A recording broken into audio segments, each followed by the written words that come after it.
Estamos de regreso en Matinal, muchísimas gracias por su sintonía y ahora les presentamos nuestro siguiente invitado. Se trata del doctor Eddie Olivares, quien es ministro de Trabajo. Muy buenos días, le damos la bienvenida. Buen día. Muy contento de estar aquí. Ministro, usted tiene que estar contento porque usted le ha tocado la parte buena, comenzando, aumentando el salario. Sí. Y eso siempre es bueno. Pero fue una tarea. Fue una tarea muy intensa. Te entrenaste en esa tarea y se consiguió ese aumento de salario de ese 20%, sobre todo el presidente de la República que estuvo ahí contigo encabezando ese comité de salario. Pero ahora se habla de un aumento general de salario para los empleados públicos. Sigmund Freud, que es el ministro de Administración Pública, es una tarea que también le toca... Esa le toca a Sigmund. A Sigmund Freud, pero también, ¿qué piensa usted? Como es una tarea de Sigmund, yo prefiero... Y Sigmund... está haciendo un gran trabajo, la verdad. Yo sé que eso va a salir bien. Además, el presidente es un aumentador de salario, o sea que sí, no, vamos. Es decir, que no hay que gritarle mucho. No, porque el presidente en eso es... Mire una cosa, a usted le ha tocado los sectores no sectorizados, como llaman, ¿verdad? Vamos a explicar un poco a la gente lo que significa esto, sí, y cómo va a tocar los 17 salarios mínimos que tenemos en la realidad económica del país. Sí. Por ejemplo, cuando se dice no sectorizado, se supone que excluye turismo, zona franca, hay una serie. Construcción es una forma de incluir a todos los que no están sectorizados en función de la naturaleza de la actividad que realizan las empresas. Y en el caso de los no sectorizados, por supuesto que son una gran mayoría, que abarcan la industria, el comercio, las MIPYMES también, que como sabemos también la cantidad de empleados... Esas son no sectorizados. No sectorizados, que fueron los que recibieron el aumento salarial básico. En ese sentido, ya en el mes de mayo, corresponde a más tardar en el mes de mayo al sector zona franca, que es un 30% casi de empleados. Ahí se va a aumentar el salario en la zona franca. Sí, se revisa. A más tardar, se revisa el salario mínimo. Estamos hablando del salario mínimo. Sí, que es lo que usted puede tocar. ¿A qué otro sector? Entonces, luego el sector de zona franca sería en junio. El sector, o sea, es el plazo para hacer la revisión, que lo hace el Comité Nacional de Salarios.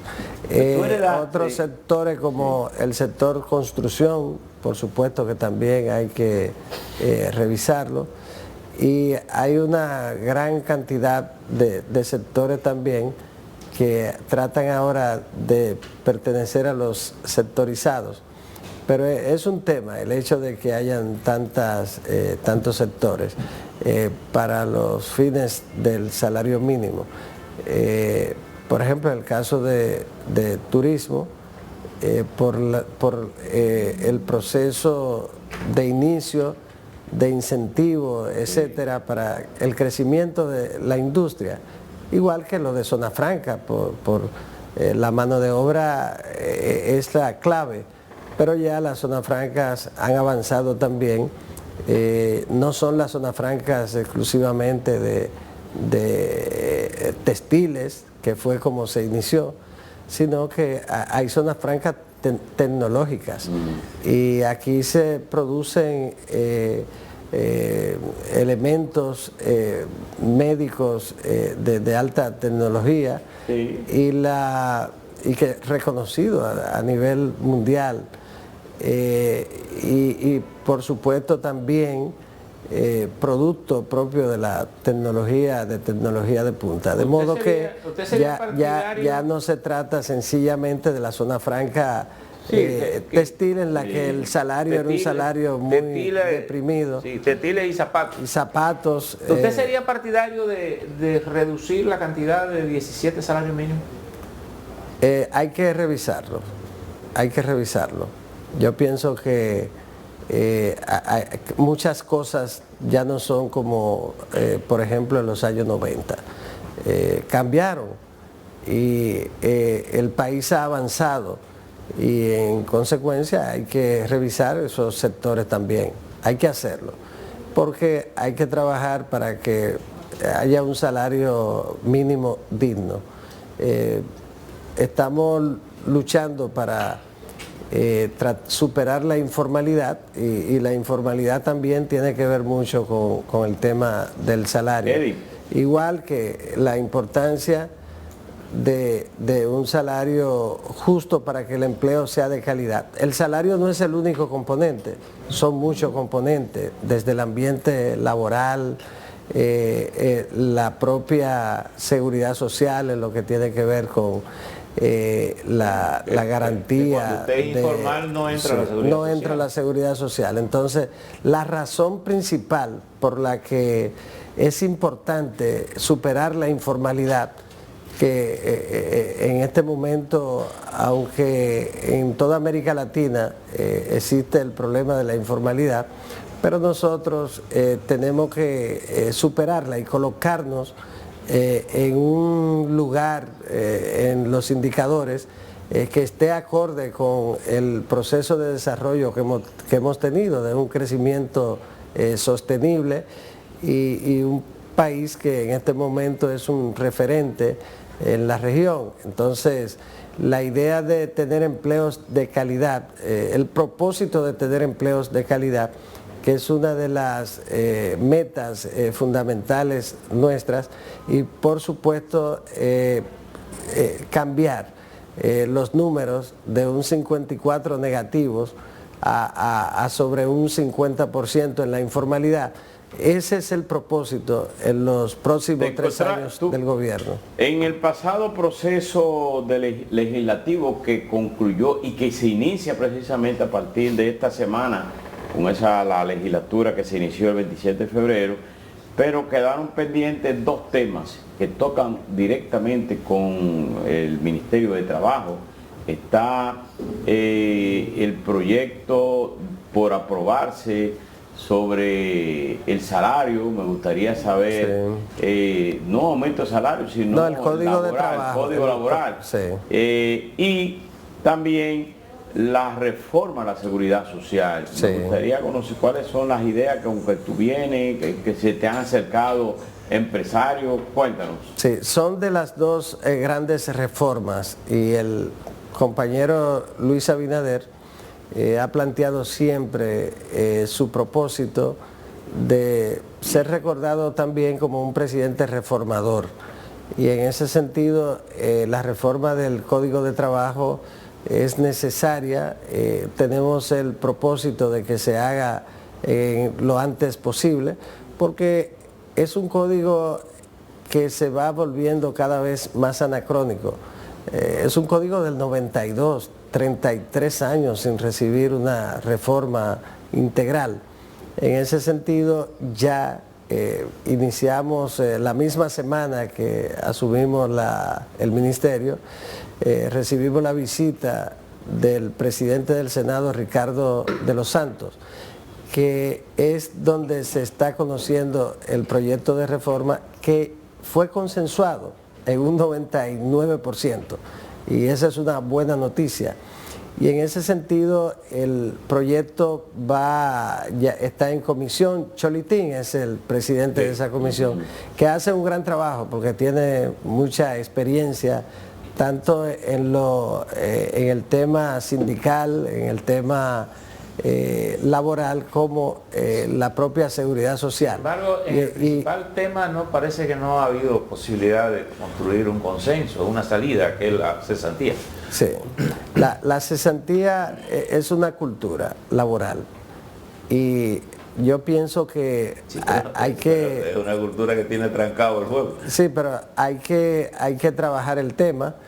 Es uno de los artículos del Código de Trabajo muy importante para los empresarios y para los trabajadores. Pero los empresarios piensan que se debe colocar, una de las ideas de ellos, de Copardón, es que a pesar de que un trabajador tenga 20, 30 años trabajando en una empresa, que se le reconozca solamente 5 años, en base a eso, me gustaría si tú crees en que eso pudiera tener un atenuante, o si es definitivamente para el Ministerio de Trabajo es que la cesantía no se toca.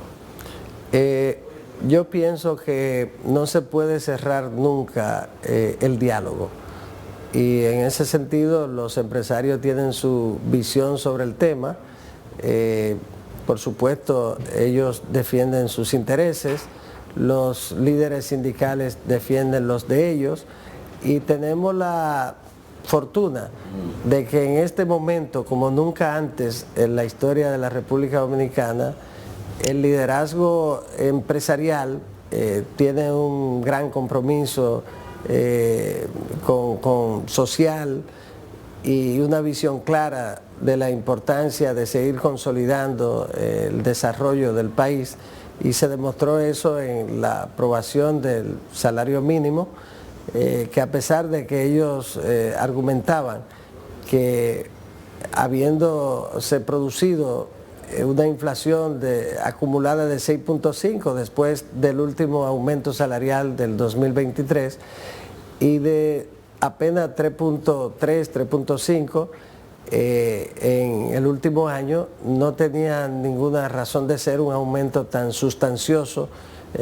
como el que se produjo, pero al final decidieron votar junto con los trabajadores y el gobierno ese aumento, lo que demuestra su nivel de compromiso. 20%. ¿Se va a aplicar un 12%? Un 12% a partir del 1 de abril y el 8% el 1 de febrero. Es decir, febrero del 2026. De 2026. Con un impacto de aproximadamente un 7-8% en el aumento. Dice el impacto real, es decir... El presidente resaltó en su rendición de cuentas sobre ese salario, decía que ocupaba el 90% del alza de los productos de la canasta básica, sí. Pero ese era el argumento. El presidente hizo esa propuesta porque realmente había un rezago, o existe todavía ese no es el salario ideal, pero avanzamos mucho. Este es un gran paso. El salario mínimo de hoy ya en abril va a estar cubriendo significativamente la canasta básica y con una expectativa de mantenerse controlado la inflación. Entonces, el sector sindical, con 3 veteranos encabezándolo, también tiene un gran compromiso, y ustedes han visto que todo se ha venido desarrollando dentro de un ambiente de diálogo, de consenso, y eso ha sido muy importante para el país, de modo que no creo que vaya a ser distinto para la aprobación del Código de Trabajo, que lleva 33 años y el propósito es que se apruebe lo antes posible. Hemos estado haciendo reuniones, esta semana tenemos una reunión con Cholitín para coordinar la reunión con la comisión, y vamos a estar dándole... A nosotros nos gustan las 3 décadas, porque tenemos 33 con sí, el código laboral, sí, 30 con el penal, y no sí, hay forma. Y no hay no, pero está también lo que una reforma importantísima. Exacto. Que es la de la seguridad social. Sí. Debió revisarse 10 años después. Exacto. Y sin embargo han pasado 23. Mire. Entonces también nosotros tenemos la firme decisión de que se produzca una reforma del sistema de seguridad social. Es el consejo, el presidente del Consejo de la Seguridad Social. Sí, así es. Ministro, pero hemos decidido asumir el tema de la seguridad social a plenitud. El propósito es que los ciudadanos no se sientan solos, que van a estar acompañados por el Ministerio de Trabajo también en todo lo relativo a la seguridad social. Mire, usted tiene una doble condición aquí que yo creo que hay que aprovecharla. Primero, su experiencia en el ámbito electoral, su condición de dirigente importante de la armadura en el Partido Revolucionario Moderno, y es el tema de las candidaturas independientes, que se está hablando de dos posibilidades, una del reglamento y la otra que haya una modificación a la ley electoral que resuelva el tema de la candidatura independiente y que incluso resuelva el tema de los plazos, que parece que los partidos tienen una cierta impaciencia porque entienden que es corto el tiempo entre seleccionar el candidato y ir a una campaña electoral. Y aprovechando esa pregunta, que muchos partidos tendrían que el PLD, don Percio, el PLD acaba de decir que va a escoger su candidato en el 26, contraponiendo a lo que la ley electoral dice que es el 27 de febrero. ¿Cómo resolver lo de la candidatura independiente? ¿Y qué pasaría si en una reforma se elimina el tema de la candidatura independiente? Sí, bueno, la candidatura independiente ha existido siempre. Lo que cambió fue con la decisión del Tribunal Constitucional el hecho de que ahora se presentaría a través de organizaciones sociales, comunitarias, bueno, hasta una ONG, cualquier organización de ese tipo. Antes era a través de agrupaciones y movimientos políticos y se requería prácticamente los mismos requisitos para una candidatura nacional que para un partido, para constituir un partido.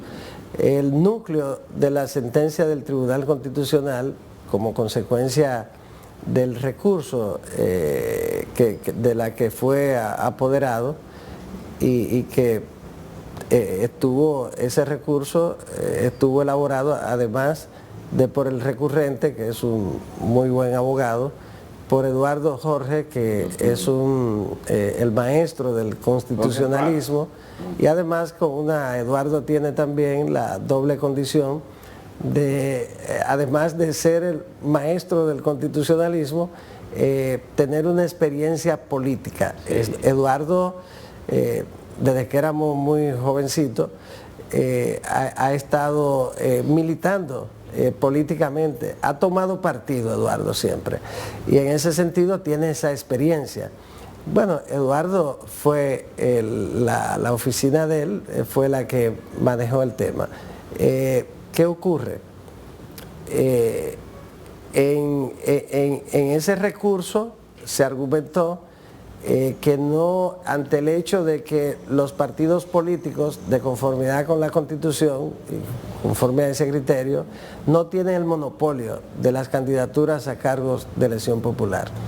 Y como no tienen el monopolio, las candidaturas independientes no deberían requerir los mismos requisitos que los partidos políticos. El Tribunal Constitucional lo acogió y entonces redujo los requisitos sencillamente a presentar un programa de gobierno y a presentar un 2% de firmas, el 2% de las últimas elecciones, de los votos válidos emitidos en las últimas elecciones. Esos dos requisitos son los que se exigen para ser candidato independiente. Ante esa situación, los partidos políticos reaccionaron como es natural. Yo pienso que fue un error, y lo dije desde el principio, fue una falta de prudencia del Tribunal Constitucional el manejo de ese recurso, porque decidieron legislar en lugar de hacer una sentencia exhortativa y que el Congreso Nacional elaborara el texto,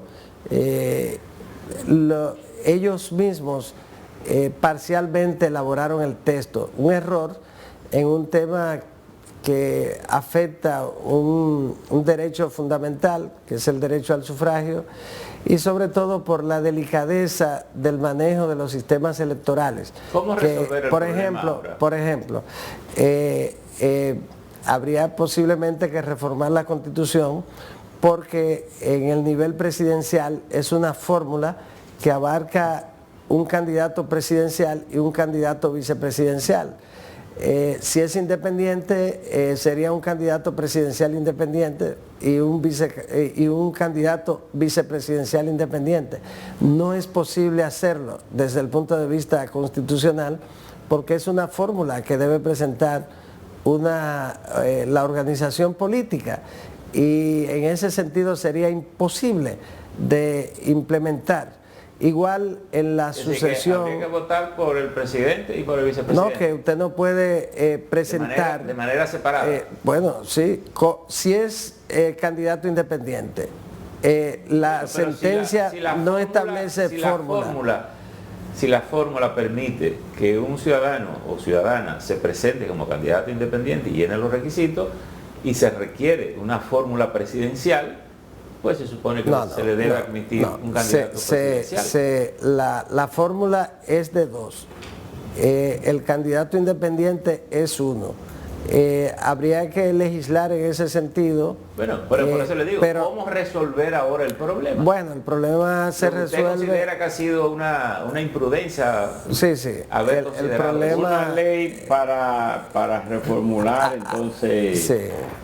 Las candidaturas. Sí. Pasamos el impacto que tuvo y que afectó el sistema electoral y que se hace de muy difícil aplicación.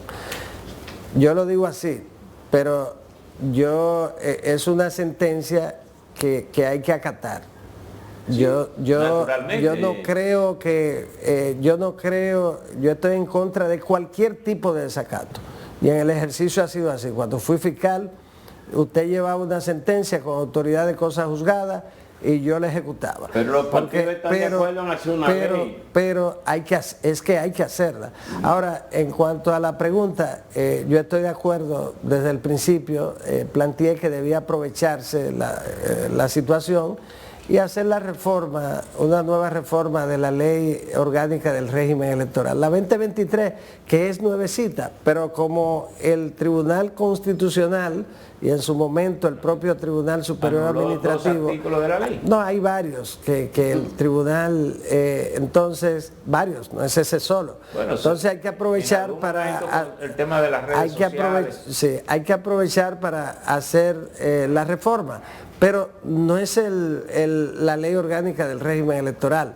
Hay que reformar la ley de partidos, que debió hacerse porque eso sí está macheteado. Pero que debió hacerse y el propósito fue hacerlo en las elecciones pasadas. Pero la ley electoral, Eddie, establece que los partidos políticos deben de escoger su candidato en junio del 2027. Sin embargo, en el día de ayer, el comité político del PLD anunció que ellos van a escoger su candidato en el 2026, o sea, el próximo año, y que van a tener, no lo van a llamar candidato, sino que lo van a escoger y le van a llamar aspirante. A disfrazarlo. Sí. Eso le dio resultado al PLD en la pasada, pero en la pasada no había un reglamento. Y el argumento de la Junta Central Electoral para no aplicar la disposición de la ley de partidos que sanciona, además no recuerdo exactamente cuántos salarios mínimos a quienes violen el tiempo de las precampañas y la campaña, pero aparte de eso, que dispone que la Junta, mediante una decisión administrativa, puede no admitir las candidaturas de quienes hayan hecho precampañas a destiempo. En consecuencia, el mismo 2023. Que hay un riesgo para quien lo haga. Pero un riesgo real, que no pueden llevar candidatos.